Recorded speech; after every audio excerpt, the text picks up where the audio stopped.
Okay, welcome back. If this is your first World Rainforest Day Summit, I want to welcome you to our summit. And I see several people here who I recognize from previous summits. So I just want to say welcome to everyone. And of course, welcome to our panelists. I'm going to let them introduce themselves in a second, but we'll be talking about biodiversity and wildlife conservation in this session. And if you read the session description, you'll have seen the statistic that almost 70% of vertebrate species have been lost in the last several decades. We're losing biodiversity faster than we ever have before in history. And I don't give that statistic to shock or upset anyone, even though it is quite a shocking and upsetting statistic. But I mentioned that because the panelists that we're joined by today are doing the type of work that really gives us reason to be hopeful in the face of statistics like this. So I want to turn it over to the speakers to introduce themselves and the work they do with their organizations. And we can just go alphabetically if we want to go Denis, Henrik, KM, Luis. I think that's alphabetical.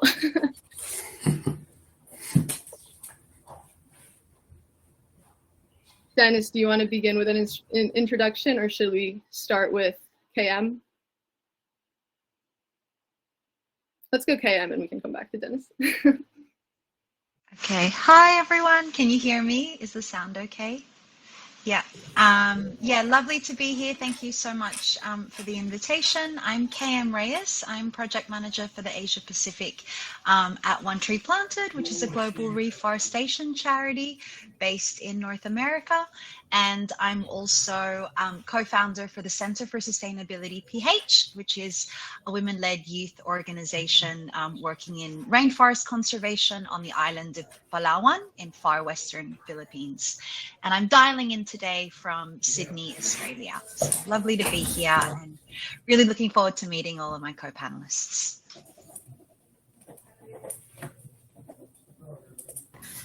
I don't mind jumping in. How's it going? My name is Henrik Cox. I'm the head of product at Conservation X Labs and also a product that we call Sentinel, which one of my colleagues is working on in the background. So hopefully that isn't too much noise. Our mission at Conservation X Labs is to prevent or stop the sixth mass extinction. We're based out in Washington, DC in the US, and we have an office out in Seattle as well. But we like to do our work globally. So today I'll be chatting mostly about the Sentinel technology. So excited to talk.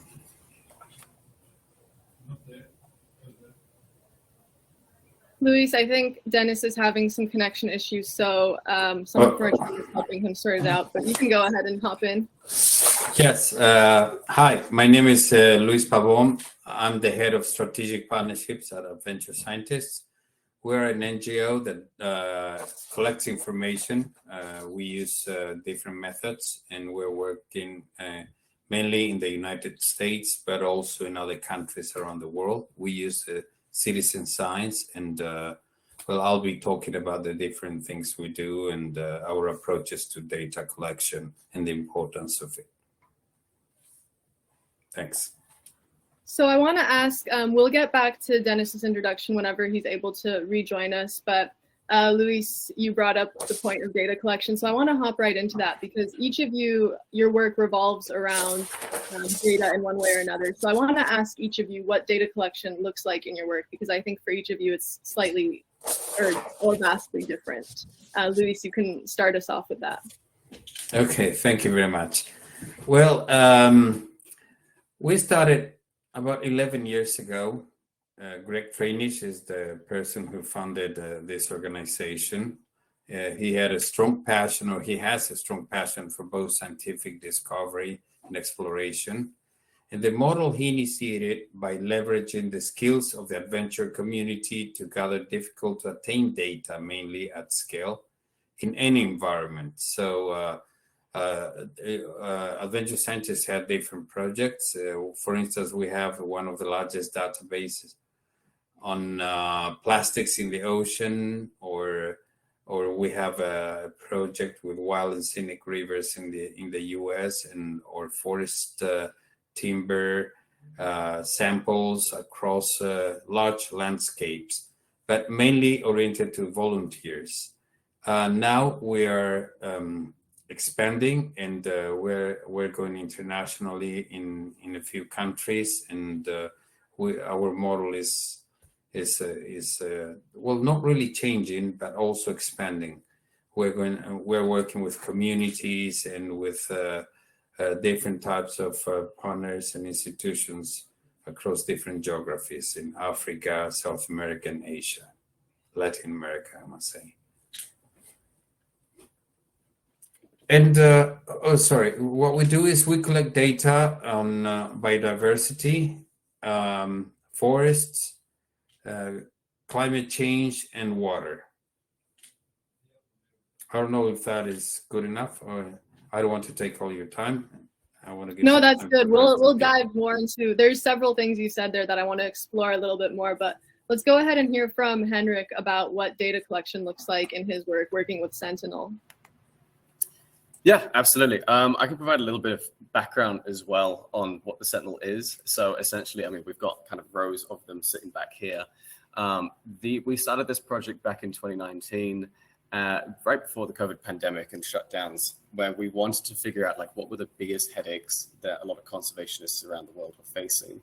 The one that we saw coming in time and time again was just the amount of environmental data that gets collected by data loggers, trail cameras being the biggest one for us, and then having the ache of trying to manually process all that information, all those hundreds of thousands, sometimes millions of photos. So having a device that can plug into trail cameras and make them smarter just by being able to filter out all the noise and all the empty images and send back valuable information that is that's quick, that's easy, and that's a lot more easy to use than what's out there currently. So in terms of data, that's really like the first hurdle when it comes to figuring out what we can and can't work with. We have a database on our back end of about 10 to 20 million images. So there's a lot of work we can already do on our own. But we typically supplement that with additional information, photos, videos, that sort of thing, from the folks that want to work with these tools and technologies. So it's like having that discussion with the folks who want to use Sentinel. The first question being, is there enough data to actually make something that's accurate enough, that's reliable enough to take in, look at new information and actually provide a response that you can trust? That's been like the biggest challenge and biggest hurdle in some of the tech development that we have. So I'd say just like in the machine learning space that we're heavily involved in, data is amounts to about 60 to 70% of the work to try and like flesh out and work with reliably and sustainably. So it's definitely it's very heavily weighed in the stuff that we do. So yeah, it's super important. Thank you, Henrik. Cam, I have a question for you about communities, but is there anything you want to add in about data collection in your role with One Tree Planet or with Center for Sustainability Philippines? Yeah, if I can, it'd be good to jump in there, because I'm seeing from Luis and from Henrik really different ways of using data and collecting it. I'll try and keep it brief. At One Tree Planted, as I mentioned, we're a global reforestation charity.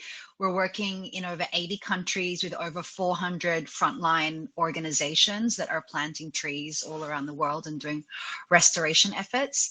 And specifically with data collection, we're working with so many different partners at different times in their journey with data collection. So for some, we have partners that are at the pinnacle and are collecting data on, using eDNA, using camera trapping, collecting biodiversity impacts like in their restoration sites. And we have other planting partners that for the first time are using a drone just to be able to show how forest and land is completely changing as a result of their interventions. So in terms of like why we're collecting data really changes from partner to partner and from organization to organization. And I think it's really interesting in terms of, what do we want to do with this data later on, right? Because they're at such different stages, it's still figuring out kind of, what can we do that's really useful with this data besides proving that we are making an impact just from the intervention of planting trees. at Center for Sustainability PH, it's very different in terms of the data collection is extremely focused. We're working on trying to establish protected areas. And so we've really dialed in on what is the purpose of doing biodiversity surveys or using drone footage, and that is to change policy. So every single time that we're going into the forest to collect data, it's very clearly with this, like at the end, we see the press release, we see who we're lobbying to, we're seeing the policy that we want to see on the other side. And so, yeah, I think that like from that frontline perspective, when your resources are really limited, you have to know really quickly why you're putting resources into it. And then at this global perspective, we have a bit more room to kind of experiment and see, you know, as we start to collect this data and hopefully work with some of these organizations here, you know, what can we do to actually, capitalize on this data collection and use the data sets for things that are just beyond what's happening on the ground. Thank you, Cam. And we have Denis back. So I want to hop back to introductions really quick, just so Denis has a chance to introduce himself and his work before we dive deeper into the conversation. Denis? Hello, can you hear me? Yeah, we can.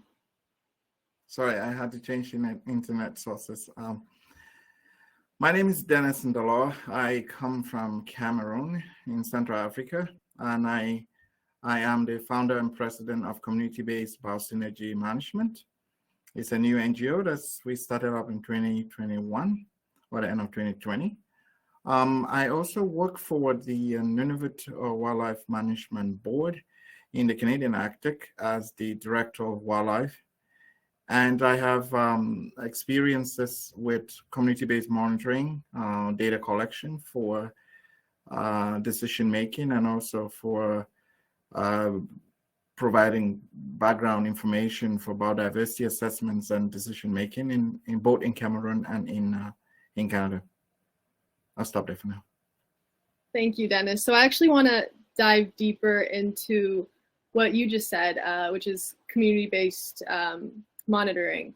And I want to start by talking about Indigenous and frontline communities' role in wildlife protection, because when we talk about Indigenous communities, we're not talking about small or insignificant projects in any way. We're talking about 80% of the remaining biodiversity on Earth, which is on Indigenous land and safeguarded by Indigenous communities. So Denis, I'd love to hear from you what the process is like and what the role of Indigenous and frontline communities is in wildlife protection. This is a loaded question, but briefly from step one, which is identifying the problem, and then actually doing the data collection, to the final step, which might be the response and the enforcement. Okay, where do I start? It's such a broad space, isn't it?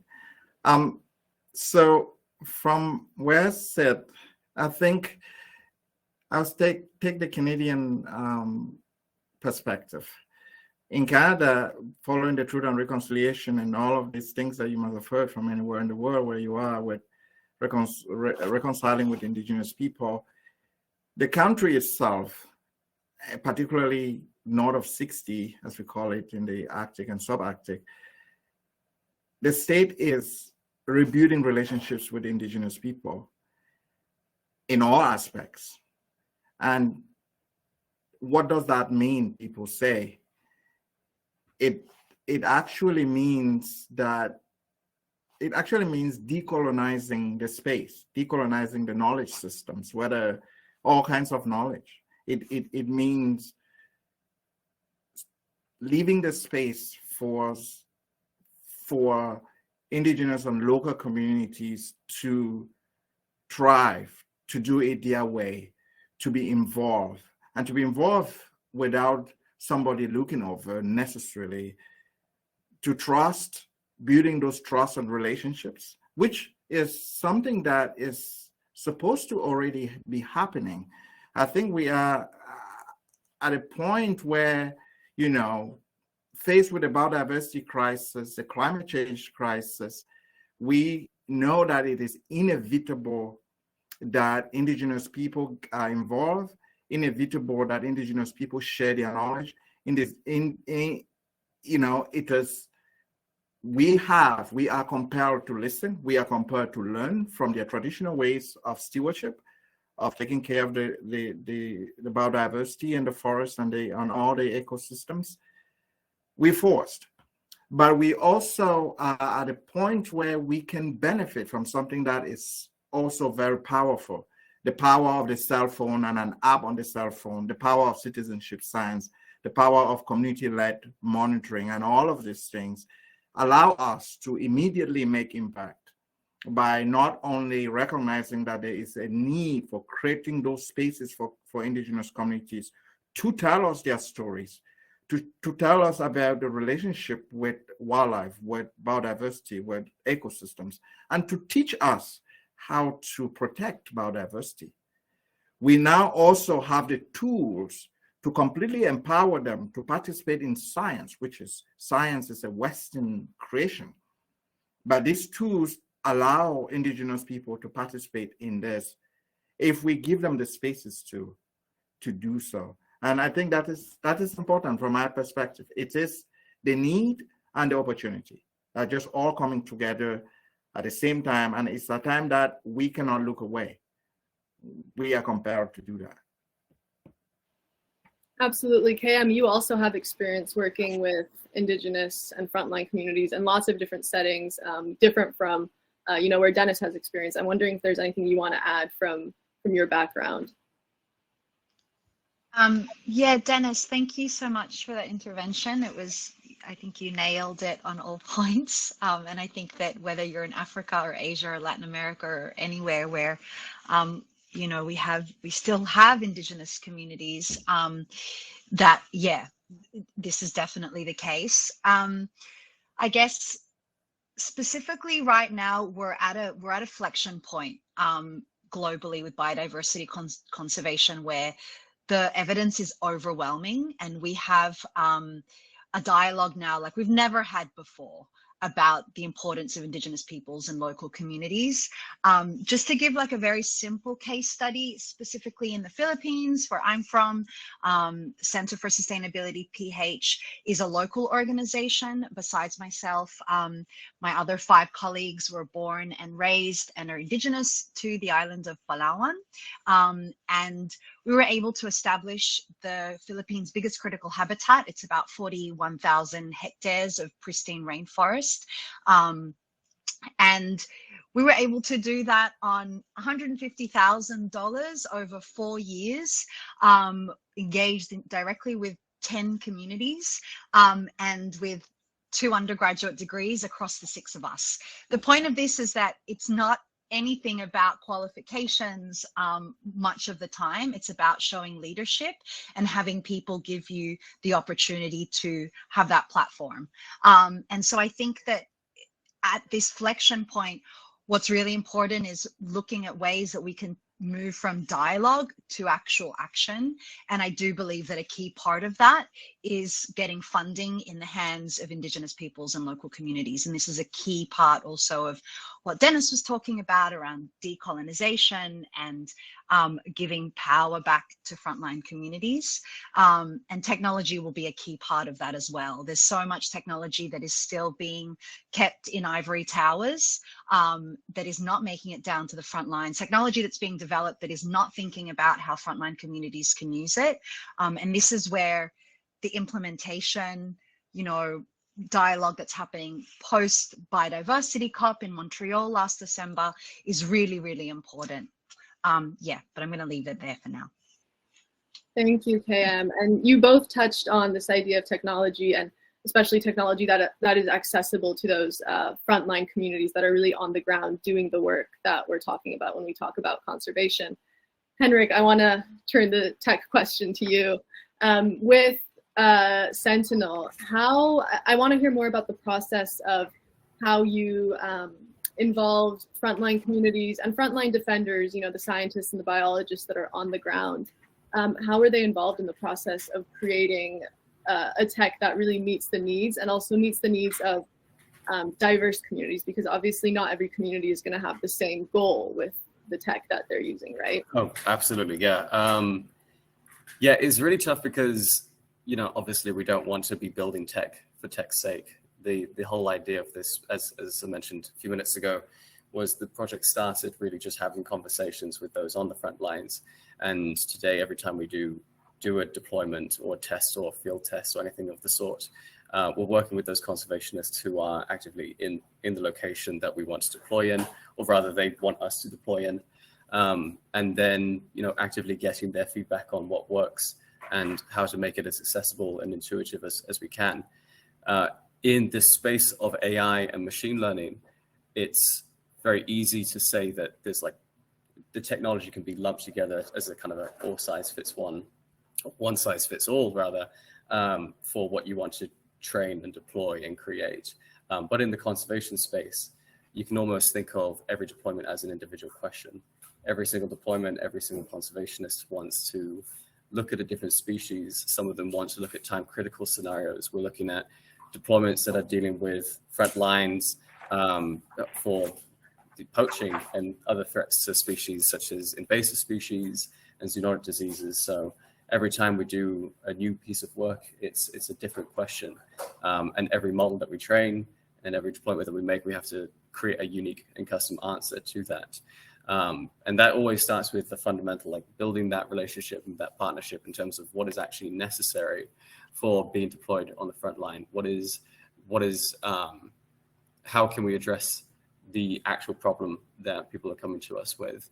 So it's been one of the biggest and most fun challenges, honestly, over the past nearly 4 years now, is being able to build out a full end-to-end system that has the flexibility to take such a diverse array of questions and needs and problems and be able to say, well, we can address this in this way. We can build something that just with minor tweaks can still offer something valuable to so many different people around the world.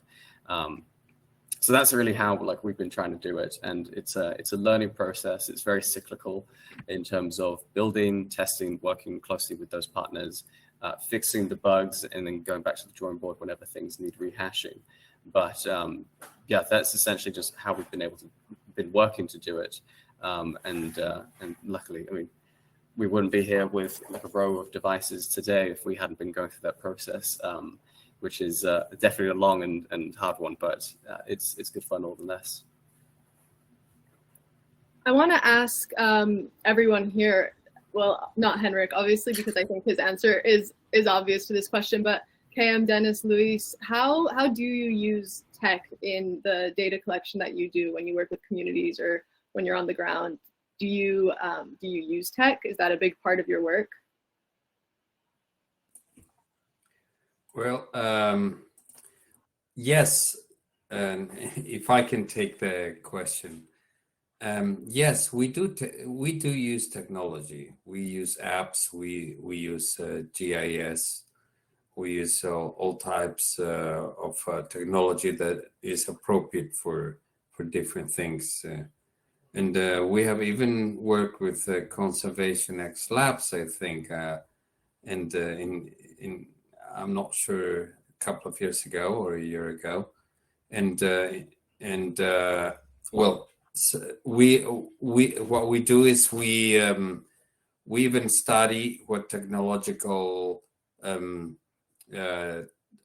what technology is available for the different things we want to work. For instance, we use water quality sensors, soil and carbon monitors, and different things to collect air, water, soil, and information depending on what we need to do. Currently, we're even looking at how to test the biodiversity, how to read biodiversity in different areas, in mangroves, for instance, or we can use eDNA technologies, different things. But we don't produce them. We work with scientists and with organizations that do produce them. But we are really into technology because it makes your lives easier in many ways, and especially when it is appropriate for local communities or for volunteers that will get it. We don't want to be very invasive with it, and we want to make the best use of technology, of course. if I may jump in, and I'll tell you two different programs. The first one is the community-based monitoring network, which is the in Canada, in Nunavut. Nunavut is a big landmass. Nunavut is one of Canada's territories, but it has the same size like Germany or countries like that. And even though the population is only about 39 or 45,000 people, it's quite remote, hence my internet problems. And we have a community-based monitoring network that has been going for 12 some years. And the purpose is I work for the Wildlife Board, which is a tribunal, and the tribunal sits between government and indigenous people to make sure that decisions that impact their rights are not made hastily, that there is valid purpose for making such decisions. And one of the things that the board does is it goes out to the people who are on the land, who are using the land every day and using the wildlife, to get information about where they go, what they harvest, what they are doing at what particular time of the year. Hence the community-based monitoring network. We use apps on people's phones. We also provide rugged devices for people who cannot manipulate or cannot have phones or cannot download apps into their phones. And it basically allows them to record where they go and every day that they are doing their normal on the land, having their normal on the land experience, and what they see and what they take. And all this information is through, we use SMART, which is just another, they had probably 1,000 of them that allow them to gather the data and upload it in real time once they are connected to internet. And then it syncs into a database. And then we can have all of that data. We curate that data, we store that data. It belongs to the people who collect the data. But over 10, 15 years, we have gathered, as the maps on my background will show you, I don't think that it's quite visible, hundreds of thousands of harvest observations or wildlife observations.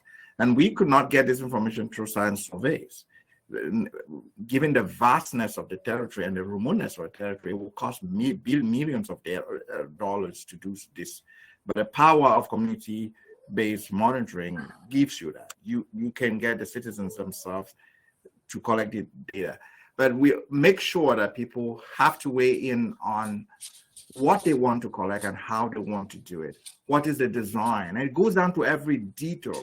Like somebody may not like the icon that we use for caribou or for polar bears because it looks like it is a grizzly bear. Then we have to go change that, right? So we constantly consulting, as Henrik said, constantly consulting and changing the apps, the questionnaires, everything to make sure that it is culturally appropriate and it's also allow us to do the work that we have to do. In Cameroon, we are initiating a community-based monitoring, similar concept, actually borrowed from the Canadian experience, with indigenous Baka communities in the Congo Basin, to give them a voice in issues of biodiversity conservation, where they have often been neglected and not considered.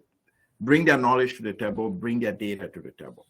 And there we're using Sapeli, which is an app that is developed by the University College of London, is that what I call it? Yeah. And it's called Sapeli, and it is designed such that people who cannot read or write English or any of the Western languages could use an icon. It's an icon-based system, could still collect data and could still upload data. So yes, we use all kinds of apps and technologies where appropriate, but it's for the same goal. It's to allow information to be collected by people who are not trained scientists, and it's to gather information that will be useful for wildlife conservation or management. I think you bring up really interesting points here where the tech, we're hearing this from each of you, the tech that you're using it's not a replacement in any way, it's an aid to the communities and the scientists that are doing the work, that are doing the monitoring. And that's what Henrik was talking about as well with what they're developing. It's really an aid to make a step that takes a long time, which is the data analysis, just to make it, quick, so that now monitoring and the analysis that comes from that is easily accessible and digestible. Luis, I want to ask you, because Denis brought up this idea of citizen science that's so prevalent in his work, and I know that's such a big part of what Adventure Scientist does as well, is being able to engage citizens to do the data collection that then you share with institutions that work with it. I want to ask how you go about, how you design this multi-stakeholder approach where you have the citizens that you work with, how you engage them to do that data collection, and then how you connect that all the way back to the institutions that then use that data. Okay.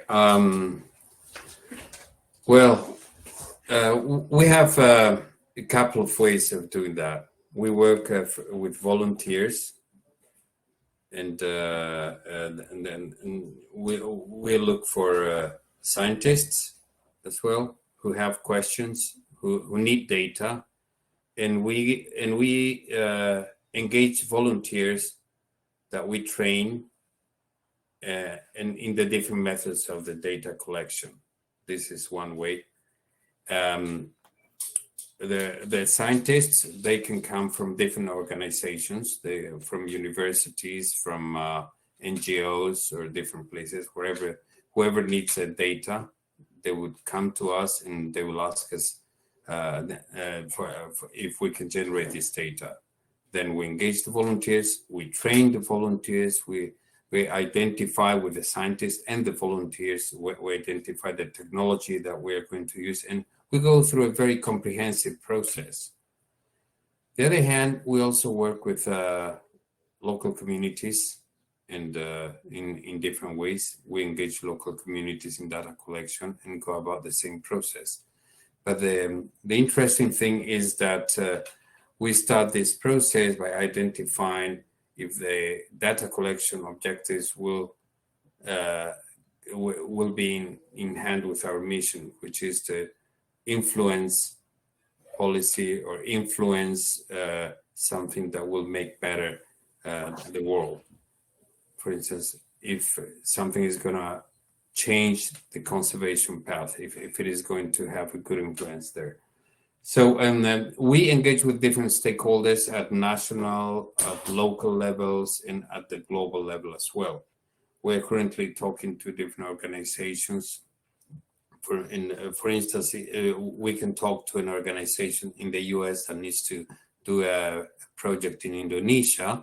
We engage universities, we engage NGOs in different areas.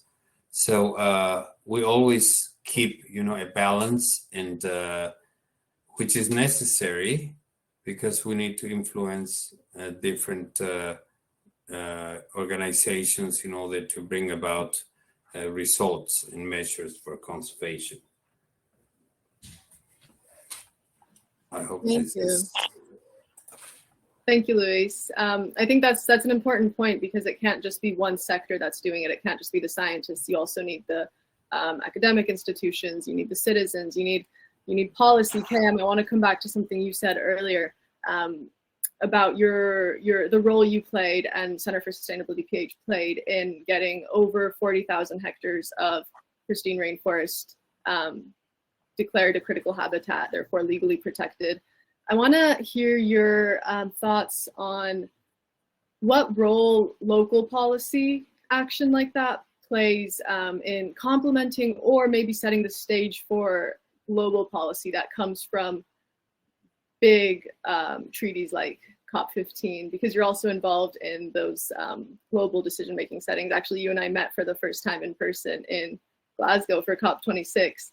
So I'd love to hear the balance between, how local policy and global policy complements or sets the stage for the other. Yeah, well, I think like everything kind of happening globally and at the grassroots level, it's definitely like a conversation that moves up and a conversation that moves down. Certainly global policy has been a really important part of the work that helps us with the work that we do at the local level, for sure.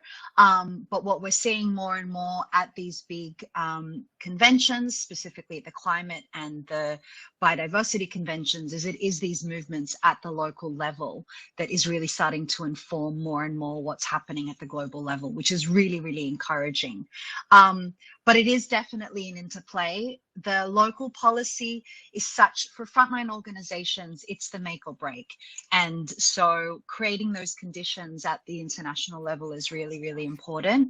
But ultimately, all of us at the local level need that local policy, because that's the real policy that has teeth, right? That's what we say in Filipino, like have ngipin. When you have teeth in your policy, then you can actually change something that affects daily decisions and daily actions. The global policy is really important for kind of setting the stage. And I know that for us, you know, a big reason why we're a tiny organization, and we decided that we wanted to be a part of the global negotiations, because we know that a target like 30 by 30, so this is now target 3 under the global biodiversity framework, which is protecting 30% of land and water by 2030, that is a framework that once countries sign on to it, we can be a part of those organizations to aspire toward that. So, for example, right now we're working in southern Palawan, which is a key mining region in the Philippines. And we're trying to protect some of the last remaining pristine rainforest that's there. And one of the key things that we're lobbying for from the very beginning to all of our government agencies at the local level, but all the way to the national level in the Philippines, is that we as a country have signed up to 30 by 30. These are areas that have to be up for protection and that need to be protected. And that's where, yeah, there's that interplay between the local and the global policy. For me, us. And Henrik, I actually want to ask you about policy as well. I know you work much more closely with the tech and the ground side of things, but with AI being such a hot topic right now in every sector, I'm curious if your work is affected or impacted by policy and that like global decision making in any way. Yes and no. I'd say that I'd start with a no.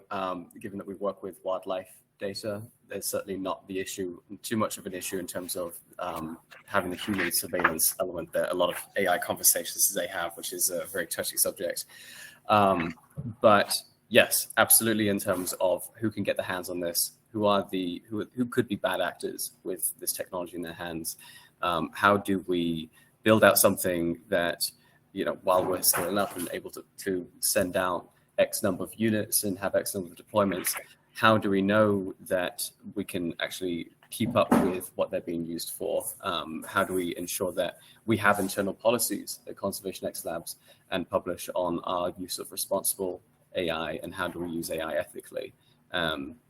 These are all questions that we're working on right now in terms of like, we're building out the technology, but we're also focused on how we can implement this and roll it out in the most ethically sourced way that we can. And that, again, kind of comes back to a lot of the stuff that we talked about earlier, which is, you know, bringing it back to the conversations with the folks who will be using it on the ground, being very, very careful with the people who are using this first and foremost, and also taking our time to grow steadily rather than try to rush into anything. I think I said it earlier, but I'll reiterate, no one should be building tech for the sake of building tech. And I can see it also in the chat that it's technology is a tool, and we certainly see it as something that you brought up. It's not a replacement for anyone's work. It's something that should alleviate headaches. It should be something that it allows people to spend more time and energy on high-level things, on other priorities, and just like clean up a lot of the menial tasks that can be done. But again, there's a huge amount of importance that should be stressed on, you know, how can you do that while ensuring that your technology is safe and ensuring that the ownership of data is secure and owned by the people who should be owning it, which is not us. It's the people who collect it and who should own it.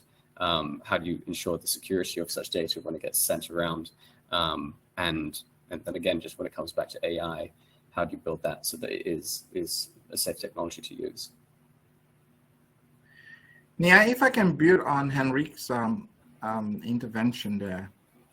One thing that, as we've been talking, it keeps coming to my mind, and one of the questions in the chat also, or comment in the chat, make me to think about this, is there's excitement around technology, new technologies in data collection and science and improving science and doing all the work that otherwise we will not be able to do and gather data quickly. And there is also the need, especially when this data is being collected from local indigenous people, or mostly indigenous people, to make sure that what we are doing is culturally appropriate, that we are not using the new technology to again impose a new,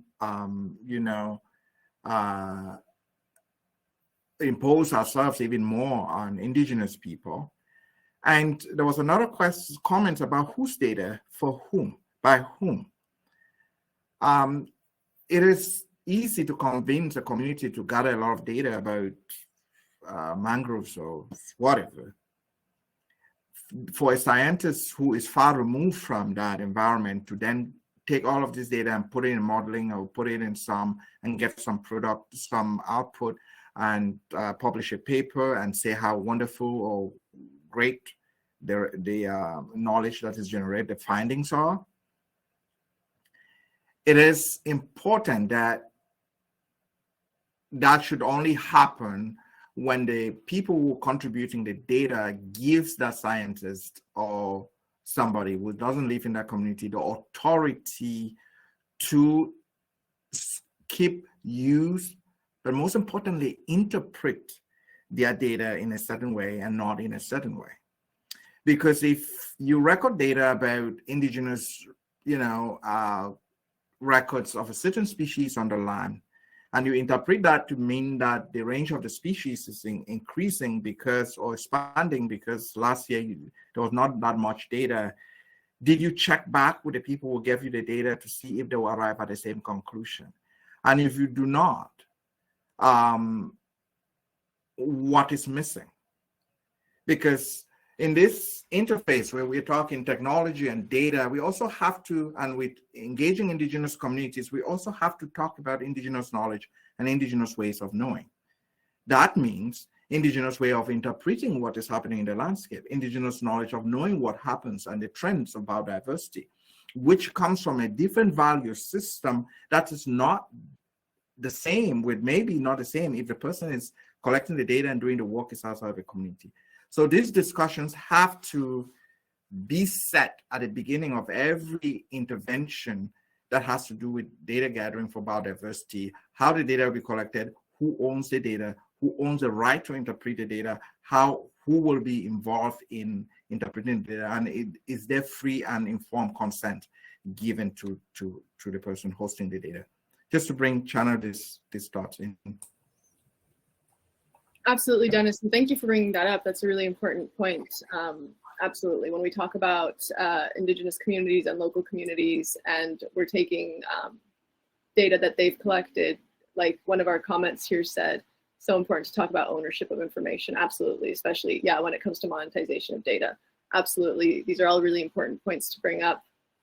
I want to, just because we only have about 10 minutes left, a little bit under, I want to switch to, and this, again, a really broad question, and it goes out to all of you, so feel free to jump in if something comes to mind. But I want to hear how you turn gathered data into actionable items that then produce impacts for wildlife and for biodiversity. So whether that's in policy or on the ground, what's the next step? Because it doesn't just end at data collection.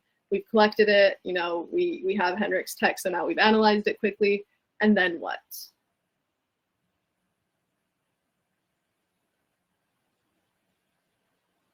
Anyone? I can go first because I have example data. So I work for a wildlife board that makes decisions on how many animals will be harvested. So in the past 7 years, I have been involved in decisions on how many polar bears are harvested in the Arctic, how many caribou will be shot, how many muskox, how many bowhead whales will people take. And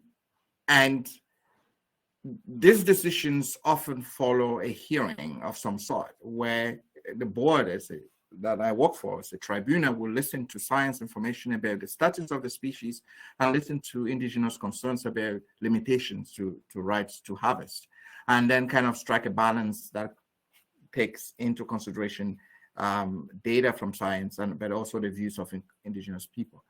Most often, the views of indigenous people are expressed. Traditional knowledge is often passed on down orally, expressed orally, but increasingly, indigenous people are bringing data to the table.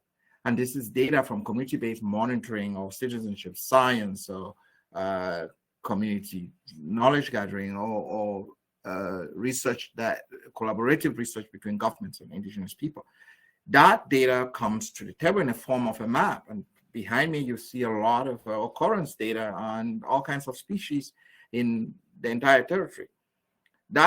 So that data comes to the table is in the form of a paper printed on a map, and it's no longer just what somebody said, because the way the decision-making process and the scientific way works, something that's written and portrayed in a map usually gets more value than something that is said.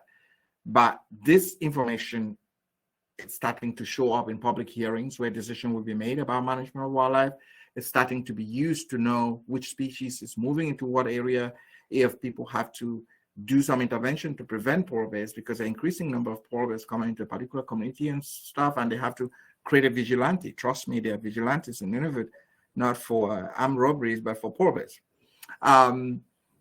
So where data that is collected and people on the land volunteering science of animals has implications for not only biodiversity and conservation management, but also for safety.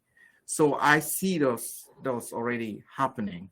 And in Cameroon, my experience is just giving indigenous people something to bring to the table, to have a seat at the table.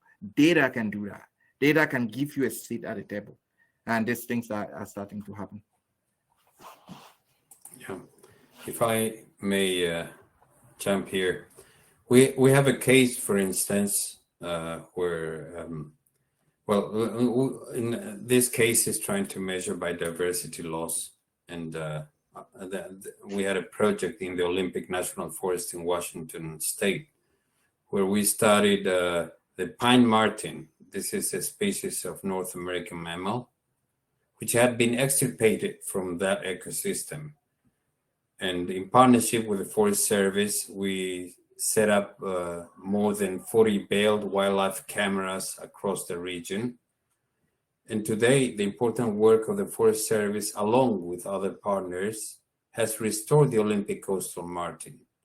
And this project serves as an example of how we can mitigate this crisis in targeted efforts. This is Then we had other projects in forest areas where we were able to trace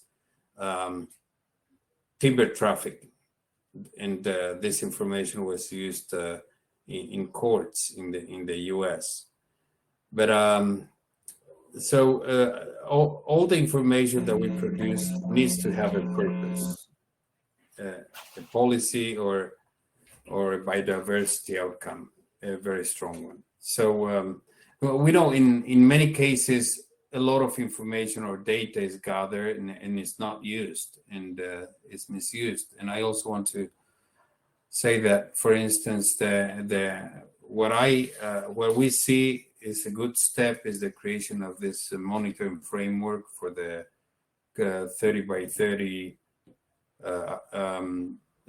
approach that was decided at the COP, and this is calling also for citizen science to play an important role in it, because it is necessary that the people is involved in the decision-making process.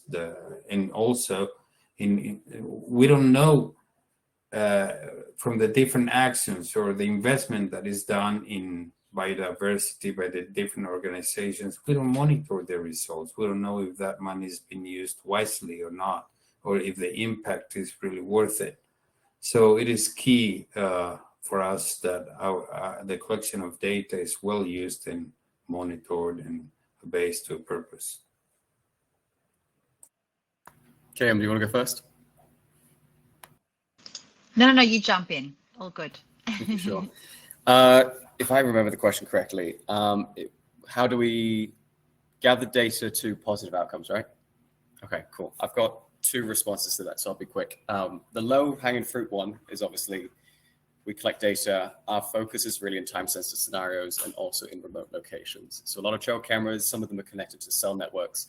That means there's a gap where there's a lot of places around the world without cell service, and we're trying to be able to send insights and information back that is filtered, as I've talked about through Sentinel, on how it operates over satellite networks. That means it kind of opens the door to a lot more places around the world geographically, and different deployments that we can get in touch with. We're also focused on time-sensitive scenarios, as I mentioned. This includes things like being able to catch poaching activity or suspicious activity before it happens, before wildlife dies, being able to spot invasive species before they become out of control, or being able to monitor a particularly threatened area or habitat from the reintroduction of invasive species. Things like being able to monitor for zoonotic diseases and see how that's spreading across the US or internationally, based on some of the different deployments that we're looking at in video analysis and how animals move, and being able to draw conclusions around their behavior. So with each of these kinds of deployments, we have a lot of hypotheses and things we can actively measure. You know, the reduction in cost to the conservationists using Sentinel before and after using Sentinel in their work, the reduction in time spent from I collected data, now I can actually act on it, especially those time-sensitive scenarios. And this is the second answer, what's more difficult to measure is the actual impact, the environmental impact, the biodiversity impact. If we go and do work in Costa Rica with local partners to protect jaguars in the rainforest from poaching and just from threats generally, what does it mean if we actively have measured the reduction in costs and how much faster they can process this information? How does that translate to number of jaguars actually saved? How does it translate to number of invasive species that can be eradicated on a particularly threatened location or habitat? And Denis, this ties in very closely to your point made earlier, which is we can't make that up, and we can't just make these assumptions and write a paper and say, great, that's it, we did our work, we deployed, and being bada boom, we metrics. We have to go back to the people that we're working very actively with and see, are they following up with the information that is captured? What are they doing to act on it? Is there anything tangible that they can measure that translates into real world impact in terms of actually having an accurate measure of the change of population counts?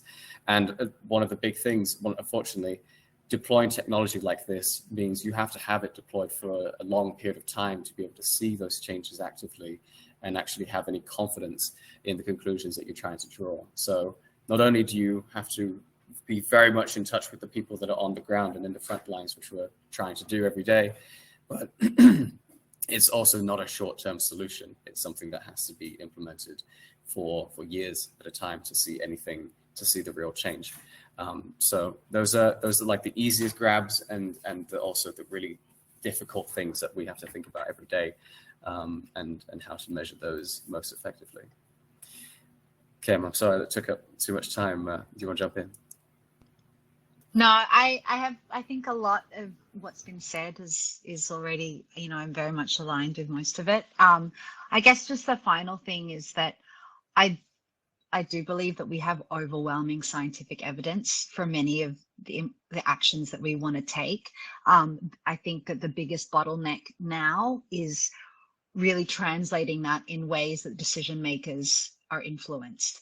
And I think that the most important way of getting that information out there is, and I think we all know this, we're working in citizen science, many of us, so I think I'm preaching to the converted here, but it is really about getting that information in a way that our frontline communities can be the ones to push and advocate for the changes that they want to see on the ground. So often our biggest struggle at CS with the rainforest conservation is that we're working with communities that are, disempowered in certain ways, that that have that knowledge, but don't know how to translate it to decision makers.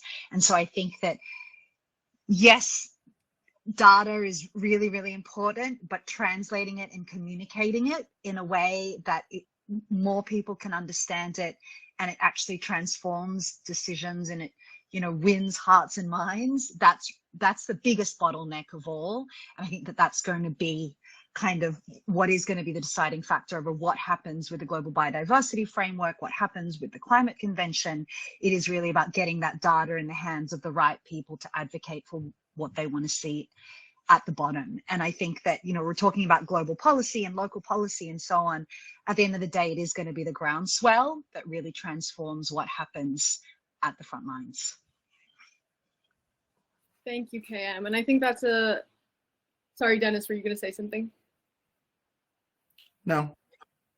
Okay, I think so. We are at time, and I think that was a really good point, a good concise point to end on, because like KM, like you said, we have so much data. We have an overwhelming amount of data. And now the question is, how do we tell that story to get people and get decision makers to act on what needs to be done? So if there's any final points any of our panelists want to make, feel free to take that time now. Otherwise, we are at time. Okay, well, I want to give a very big thank you to KM, Luis, Henrik, and Denis for joining us for our last session of day 1 of the World Rainforest Day Summit. Thank you, everyone. I hope some of our audience was able to learn something new, and then I hope our panelists, maybe you can connect afterwards. It sounds like a lot of your work overlaps, so hopefully there's some room for collaboration there. But to everybody who's still here after several hours of day 1, thank you. We'll pick the summit up tomorrow morning. To our panelists, a big thank you, and happy World Rainforest Day, KM, and to everyone on this hemisphere, happy World Rainforest Day in advance of tomorrow. Thank you. Thank you, everyone. Appreciate the time. Thank you. Thank you. Thank you.